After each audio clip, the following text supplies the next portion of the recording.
So good morning, everybody.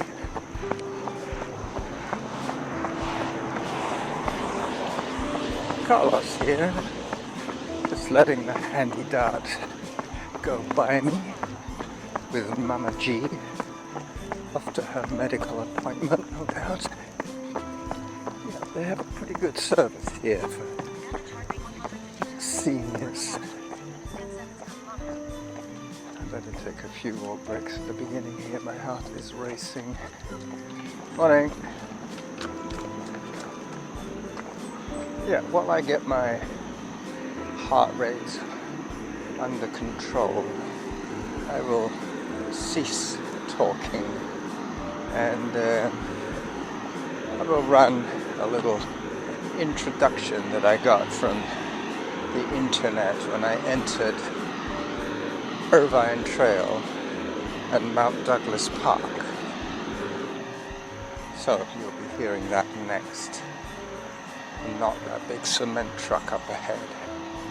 I'll take a turn here, avoid that noise. So over to you, ChatGPT. Mount Douglas, Mount Doug, in Victoria, BC, is a popular hiking and recreational spot that holds both cultural and historical significance. The Irvine Trail, which runs through the park, is just one of many routes that provide access to the summit. Here's a brief history of the area. In the mid-19th century, after the arrival of European settlers, the mountain was renamed after Sir James Douglas, the first governor of British Columbia and the colony of Vancouver Island. During this period, the surrounding area began to be settled, and Mount Douglas became a familiar landmark. Mount Douglas Park. In 1889, the land was gifted to the city of Victoria by Robert Pym Butchart of the famous Butchart Gardens to be preserved as parkland. Over the years, it was expanded and formally established as Mount Douglas Park in 1931. The park now covers more than 450 acres, with its diverse ecosystems of forest, coastline, and rocky summits. The Irvine Trail, along with other trails like the Glendenning, Harrop, and Norn, provide access to the various sides of Mount Douglas. The trail network was developed to offer easy access for hiking and nature appreciation, with paths connecting the lower forested regions to the open summit, which offers panoramic views of Victoria, the Gulf Islands, and even the Olympic Mountains on clear days. Today, Mount Douglas remains a beloved spot for both locals and visitors, blending its natural beauty with a rich cultural history that connects both its indigenous and colonial pasts.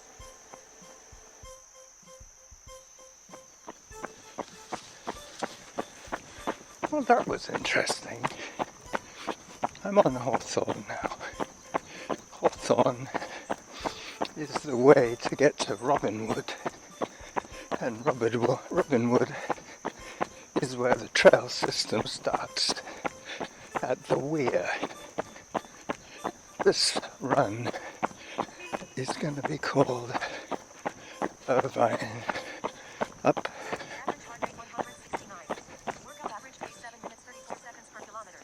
Glendenning down, and I believe that the ChatGPT guy told you all about Irvine and Glendenning. I think he also mentioned Norn and Whitaker. So my heart is still racing, but it's not a big issue as long as I'm prepared to take my breaks until it calms down. Let me take a photograph while I'm at it. That's always a good way of getting my heart down.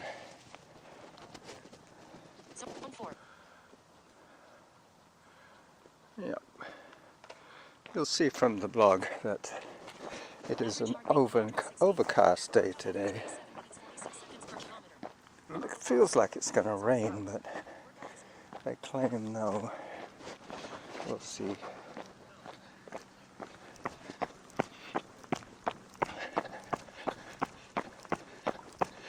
Just about to pass a couple of hikers with poles coming towards me.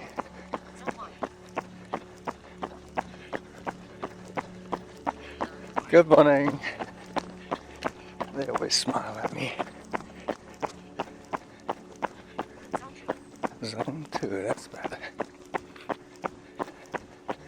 As I turn onto the trail system, I have my Sony with me so that I can pause when necessary.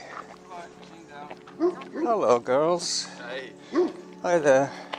Little dog party going on here. What's the matter with you? You want to join in? Yeah.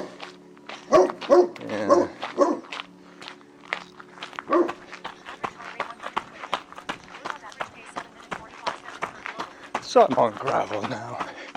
Pea gravel, as they call it. Leaving the dog noise behind me.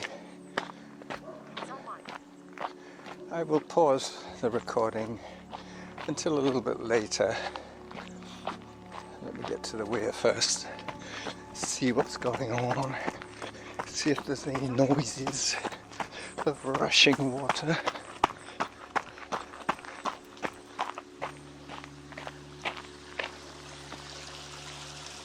No.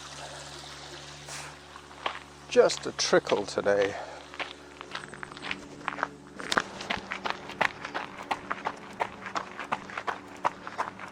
So as I streak through the Churchill Drive parking lot heading towards Irvine Trail, I leave the road system well and truly behind. So this is a little bit of Norn, the Norn Trail, as it winds its way through the Douglas fir and Sitka spruce. Up, up, up.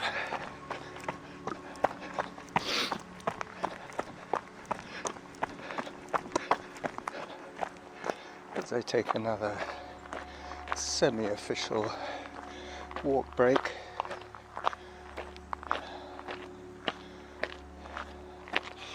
This is the first time I've run in almost a week. I have been busy working 6 days straight.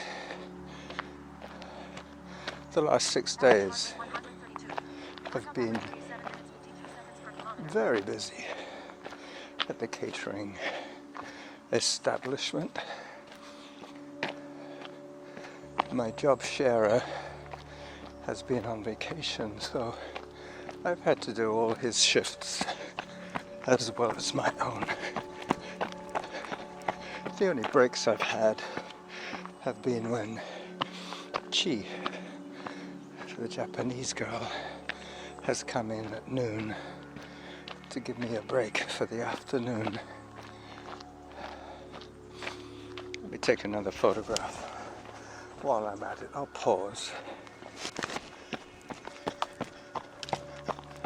Very soon I'll have to take a turn round about here. There's a big trail intersection. I'm now on Irvine, going up. I'll be forced to hike pretty soon, so I'll take advantage of this time to pick up a little bit of pace before it gets too steep for my little heart.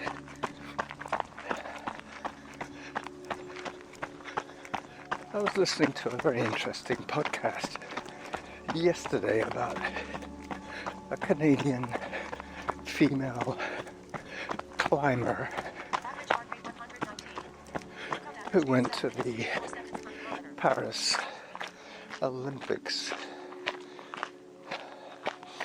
I didn't realize they had competition climbing, but they do. They have matched bouldering walls that they have to speed climb to the top and touch the top and then abseil their way down again.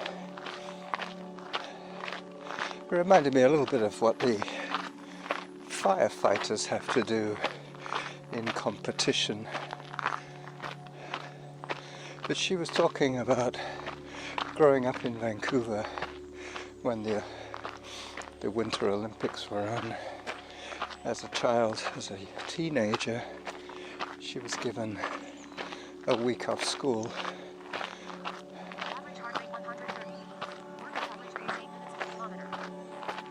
8 minutes per kilometre so far. That's going to drop to double digits very soon as I start the big climb up Irvine. I'll pause it once again on about here.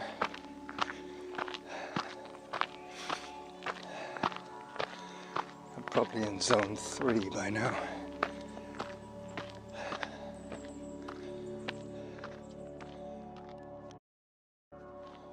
It looks as if I've started another file. Okay, so I've lost track of time now. The first audio file was probably around 12 minutes long, maybe more.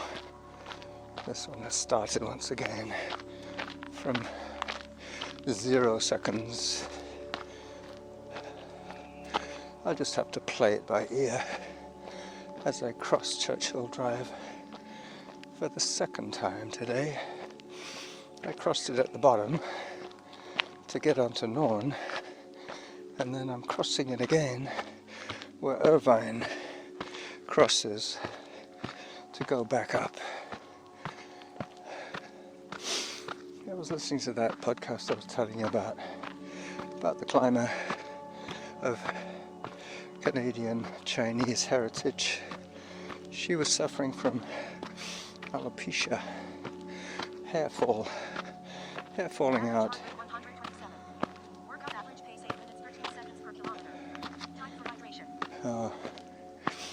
Time for hydration, zone 3. I will have to skip that one as I didn't bring my water bottle. I put it in the freezer, but I forgot to take it out.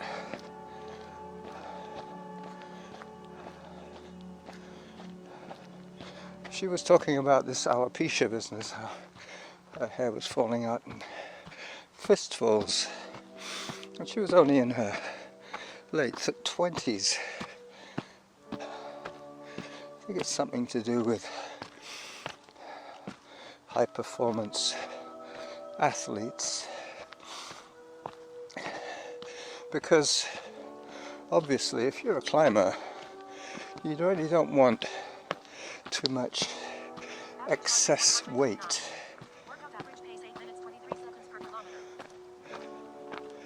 You have to drag yourself up a vertical wall using just your fingers and legs to power your way up. So the onus is on light body weight and strong arms and legs. She was also talking about a condition that I believe I suffer from, which is called RED, and then apostrophe or hyphen S, which is relative energy deficiency, S standing for sport.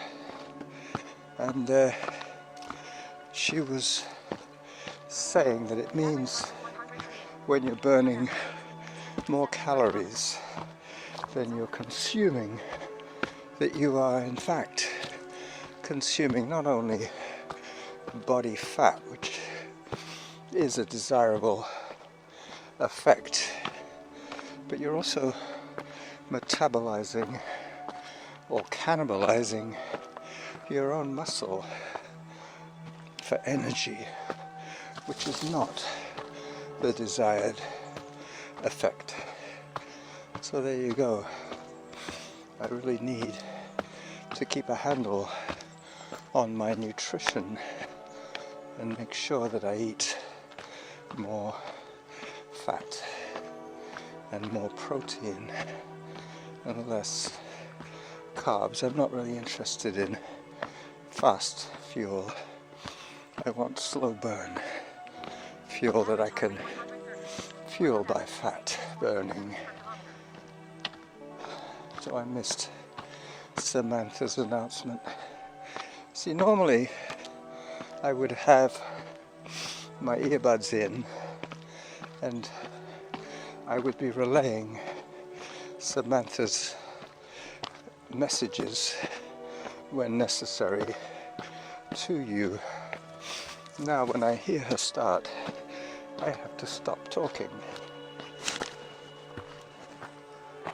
So this is serious hand over fist climbing, bouldering, much as my friend the climber from Vancouver would be doing.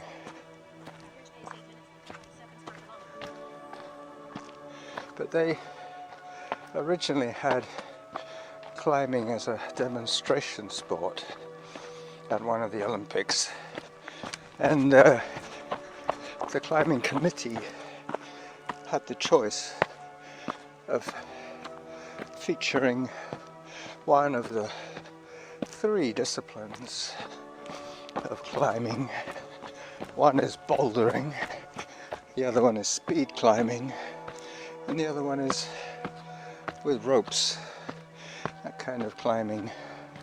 So the committee, in their ultimate wisdom, decided to just enter one combined climbing event. So the climbers have to be proficient at all 3. It's a bit like a triathlon of climbing, each one requiring its own distinct skill set, but it also makes it fairer for the participants, because like in triathlon, some of the athletes might be excellent boulderers, but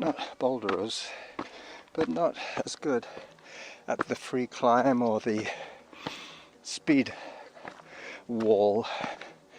So this way the athletes have to be well-rounded in all 3 disciplines to do well. And I believe she did come home with a medal, but her great-grandfather was one of the first Canadian-born Chinese person to get the vote. His parents arrived to build the railroad back in the 1800s. So she's born and bred, having no visual knowledge of the voice that was speaking to me. She just sounded like a regular millennial Vancouver woman. And then I looked into her details, and I could see that she was Chinese Canadian, and proud of it. Zone 3. As I stop to take another photograph, let me pause the audio.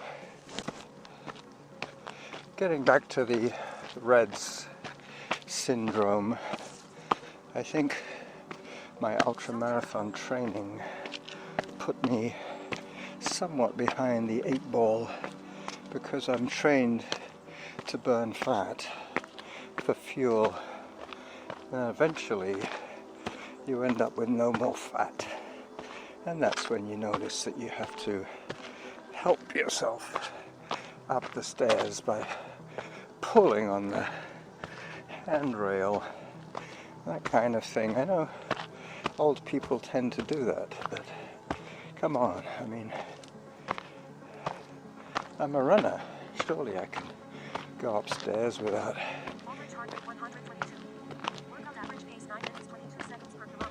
without having to rely on the handrail.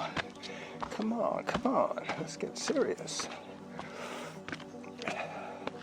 But there you go. I'm going to have to do more low intensity bodybuilding kind of exercise.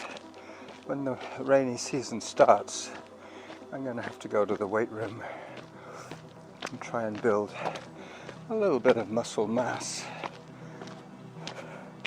just to see me through the running season.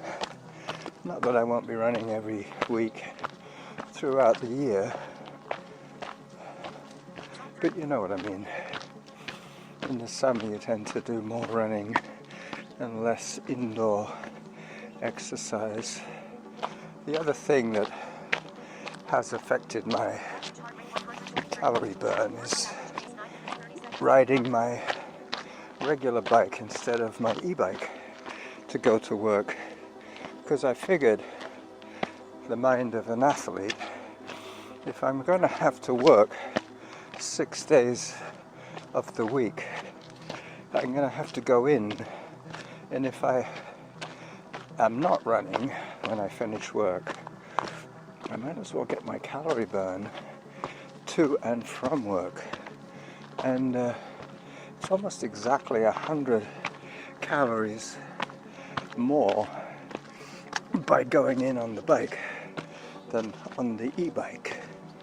The e-bike is average calories over the 10k trip is about 150 calories. But if I go in on the regular bike, it's more like 250 calories for the same route, exactly the same elevation change. Granted, it takes me 10 minutes longer, but I have my odometer setting for when I'm on the regular bike to 4 minutes per kilometer, and on the e-bike I can do it in 3-minute kilometers, so half an hour as opposed to 40 minutes. And there you go. You get the burn that you work for. Alright, doing a little bit of bushwhacking here. I got distracted while talking to you guys. So I'm almost at the top now.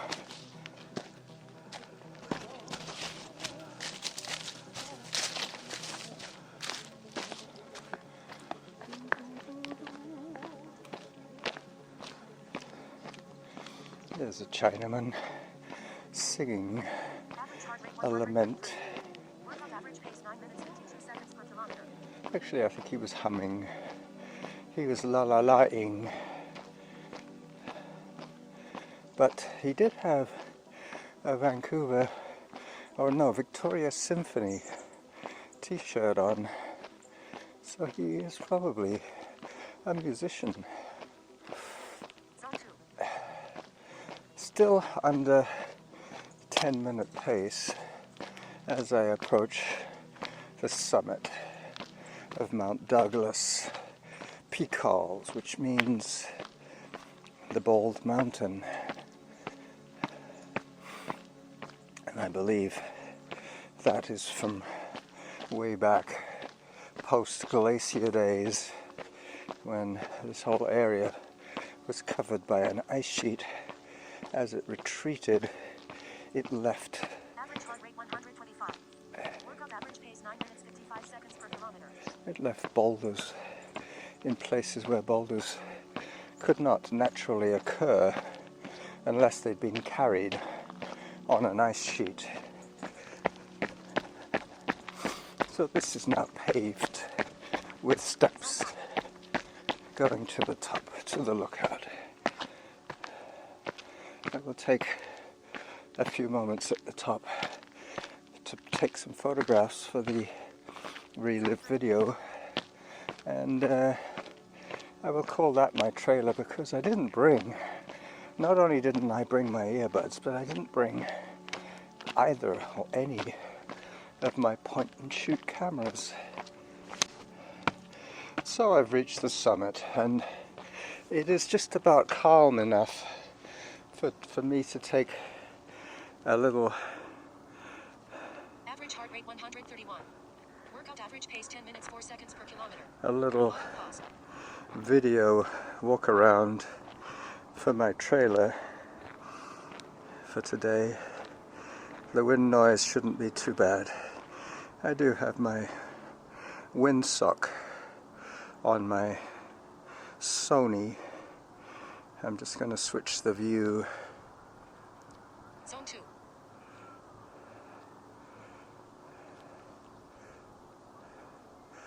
There, now you get to see me and all the scenery around me as I do another 360 at the top. So this is the trailer video for today's, wow, I look grim, episode of The Running Jackal.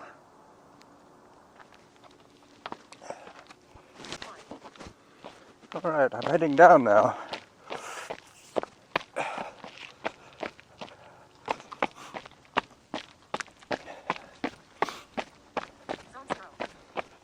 Not sure if I recorded audio with my Sony at the top there, but probably did. Getting a little confused here. Down I go. So Glendenning, I will take some photographs, but no more audio. I think I have enough for today. So this is the Running Jackal, pausing to take a photograph of the antenna on the adjoining hill, saying bye-bye to you from the top of Mount Douglas as I switch the camera around for said photograph. Hi there.